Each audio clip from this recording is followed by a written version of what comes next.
Hi welcome to my channel ആദിക്കമ്മു. ഇന്ന് ഞങ്ങൾ കുക്കാക്കാൻ പോകുന്നത് ചിക്കനാണ്. ചിക്കനെ കൊണ്ട് എങ്ങനെ സിമ്പിളായിട്ട് ഒരു റെസിപ്പി ചെയ്യാണ്. ചിക്കനെ നല്ലോണം വാഷാക്കിയിട്ട് ചെറിയ കഷ്ണങ്ങളായിട്ട് മുറിച്ച് ഒരു ബൗളിൽ വെക്കുക.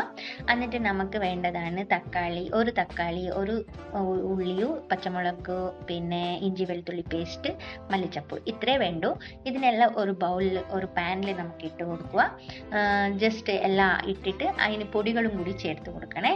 പൊടികളും കൂടി എന്ന് പറഞ്ഞാൽ മഞ്ഞൾപ്പൊടി, മുളക് പൊടി, പിന്നെ മല്ലിപ്പൊടി, പിന്നെ ഗരം മസാല ഉണ്ടെങ്കിൽ നല്ല ഉണ്ടാവും. ജസ്റ്റ് ടേസ്റ്റിന് നോക്കിയിട്ട് ഉപ്പും ഇട്ട് കൊടുക്കുക. ഇട്ടിട്ട് നല്ലോണം മിക്സ് ആക്കിയിട്ട് ഒരു 5 മിനിറ്റ്സ് റെസ്റ്റ് ആക്കാൻ വെക്കണം. എന്നിട്ട് അതിന് നമുക്ക് അടുപ്പിൽ വെച്ചിട്ട് ഒരു 15 മിനിറ്റ്സ്, വാട്ടറൊന്നും ഒഴിക്കേണ്ട, ചിക്കനിൽ വാട്ടറെല്ലാം ഉണ്ടാവും.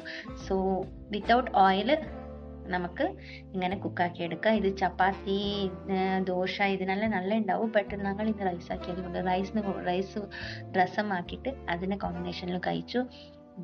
സൂപ്പർ ടേസ്റ്റ് ആയിരുന്നു. എല്ലാവരും ട്രൈ ചെയ്ത് നോക്കണേ. എങ്ങനെ ഉണ്ടായി എന്ന് പറഞ്ഞിട്ട് കമൻറ്റിൽ ഇടണേ. പിന്നെ ഇത് എസ്പെഷ്യലി പറയണമെങ്കിൽ ചപ്പാത്തി നല്ല കോമ്പിനേഷൻ ആയിരിക്കും. ഇത് ഞങ്ങളൊരു സിമ്പിൾ റെസിപ്പി. ഓക്കെ, നെക്സ്റ്റ് വീഡിയോയിൽ കാണാം. ബൈ.